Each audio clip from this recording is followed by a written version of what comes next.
ഞാനൊരു ഇൻട്രോവേർട്ടാണ്. എനിക്ക് എങ്ങനെയെങ്കിലും ഒരു എക്സ്ട്രോവേർട്ടായിട്ട് മാറാൻ പറ്റും.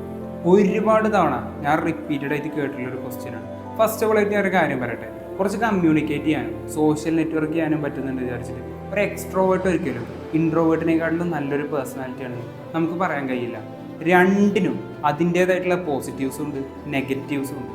സോഷ്യൽ ആക്ടിവിറ്റീസിലും പൊളിറ്റിക്സിലും ലീഡർഷിപ്പിലും ഒക്കെ ഏറ്റവും കൂടുതൽ എക്സ്ട്രോവേർട്സ് ആണ് ഉള്ളതെന്നുണ്ടെങ്കിൽ ഈ ലോകത്തേക്ക് ഏറ്റവും നല്ല ആശയങ്ങളും ആദർശങ്ങളും ചിന്തകളും ശാസ്ത്ര പഠനങ്ങളും കൊണ്ടുവന്നിട്ടുള്ളതിൽ ഇൻട്രോവേർട്സ് ആണ് ഏറ്റവും കൂടുതലുള്ളത്. ഐസക് ന്യൂട്ടന്, ആൽബർട്ട് ഐൻസ്റ്റീന്, ചാൾസ് ഡാർവിന്, ഇങ്ങനെ ഒരുപാട് വലിയ വലിയ തിങ്കേഴ്സും സയൻറ്റിസ്റ്റുകളൊക്കെ ഇൻട്രോവേർട്സ് ആയിട്ടുള്ള ആളുകളിൽ കണ്ടുവന്നിട്ടുണ്ട്. ഒരു ടാസ്ക് ചെയ്യുമ്പോൾ ഇവർക്ക് കിട്ടുന്ന ഒരു ഡീപ്പ് ഫോക്കസും കണ്ടിന്യൂസ് കോൺസെൻട്രേഷനും ഒരു കാര്യത്തിൽ ഒരുപാട് നേരം ഒറ്റയ്ക്കിരുന്ന് വർക്ക് ചെയ്യാനുള്ള ഇവരുടെ ഒരു ക്യാപ്പബിലിറ്റി ഒക്കെയാണ് ഇതിനുള്ള കാരണങ്ങൾ എന്നാണ് പഠനങ്ങൾ പറയുന്നത്.